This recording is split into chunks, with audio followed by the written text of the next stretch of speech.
પોરબંદર ખબરની સાંજની ખબરમાં આપનું સ્વાગત છે। હું છું કિશન ચૌહાણ। જોઈએ આજના દિવસભરના સમાચાર। કેન્દ્રીય એજન્સી ઈડીએ રાહુલ ગાંધી અને સોનિયા ગાંધી સામે જે ચાર્જશીટ દાખલ કરી હતી તેને દિલ્હી હાઈકોર્ટે ફગાવી દીધી છે। અને એટલું જ નહીં, આ સાથે ઈડીએ નેશનલ હેરાલ્ડ કેસમાં રાહુલ ગાંધી અને સોનિયા ગાંધી સામે જે મની લોન્ડરિંગની ફરિયાદ કરી હતી તેને પણ ફગાવી દીધી છે। આ મુદ્દે રાહુલ ગાંધીના સમર્થન તથા ભાજપ વિરુદ્ધમાં રાજ્યવ્યાપી કોંગ્રેસના કાર્યકરોએ વિવિધ વિરોધ પ્રદર્શન નોંધાવ્યો હતો। આ મામલે પોરબંદર કોંગ્રેસે પણ શહેરના ટ્રાફિકથી ધમધમતા હાર્મની સર્કલ 4 રસ્તા પર ભાજપ વિરુદ્ધ નારા લગાવી રસ્તા રોકો આંદોલન કરી વિરોધ વ્યક્ત કર્યો હતો। પોરબંદર રાજકોટ હાઈવે પર મેહુલ ઉર્ફ જામનગરી નિલેશ શિયાળ નામનો યુવાન તેના સ્પ્લેન્ડર મોટરસાઇકલ પર સ્ટન્ટ કરતો જોવા મળ્યો હતો।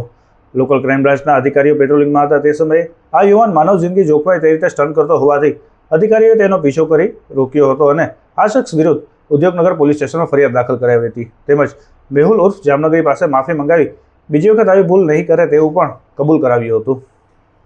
હાર્બર મરીન પોલીસ સ્ટેશનનો સ્ટાફ પેટ્રોલિંગમાં હતો તે સમયે એક્સેસ લઈને જતા ઈસમો પર શંકા જતા તેનો પીછો કરતા ઈસમો એક્સેસ સ્કૂટર છોડી ખેતરમાં રહેલા બાવળની ઝાડનો ફાયદો ઉઠાવી ત્યાંથી નાસી છૂટ્યા હતા।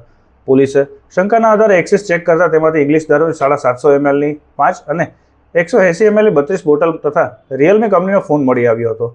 આ બનાવ અંગે હાર્બર મરીન પોલીસ સ્ટેશનમાં 2 અજાણ્યા શખ્સો વિરુદ્ધ ગુનો નોંધી વધુ તપાસ હાથ ધરવામાં આવી છે। પોરબંદરના તાજાવાલા હોલ ખાતે 19 થી 21 ડિસેમ્બર દરમિયાન સ્વદેશી મેળો તથા સશક્ત નારી મેળો અને પ્રદર્શનીનું આયોજન કરવામાં આવ્યું છે, જેનું ઉદ્ઘાટન રાજ્યના કેબિનેટ મંત્રી અને પોરબંદરના ધારાસભ્ય અર્જુનભાઈ મોઢવાડી હસ્તક કરવામાં આવ્યું હતું। આ મેળામાં પોરબંદર જિલ્લાના નાગરિકોને એક જ સ્થળે વિવિધ પ્રકારની ગુણવત્તાસભર સ્વદેશી વસ્તુઓ ખરીદી કરવાની અમૂલ્ય તક મળી રહી છે। જિલ્લા વહીવટી તંત્ર દ્વારા પણ નાગરિકોને સ્વદેશી મેળામાંથી ખરીદી કરી સ્થાનિક કારીગર અને સ્વદેશી ઉત્પાદનોને પ્રોત્સાહન આપવા અપીલ કરવામાં આવી છે। મેયરે મરીન પોલીસ સ્ટેશનના પીઆઈ એમડી વાળા સહિતનો સ્ટાફ દરિયાઈ પેટ્રોલિંગમાં હતો ત્યારે દીપક કોટિયા નામનો માછીમાર તેની કબજાવાળા પિલાણામાં એલઈડી રાખી માછીમારી કરતો નજરે ચડ્યો હતો।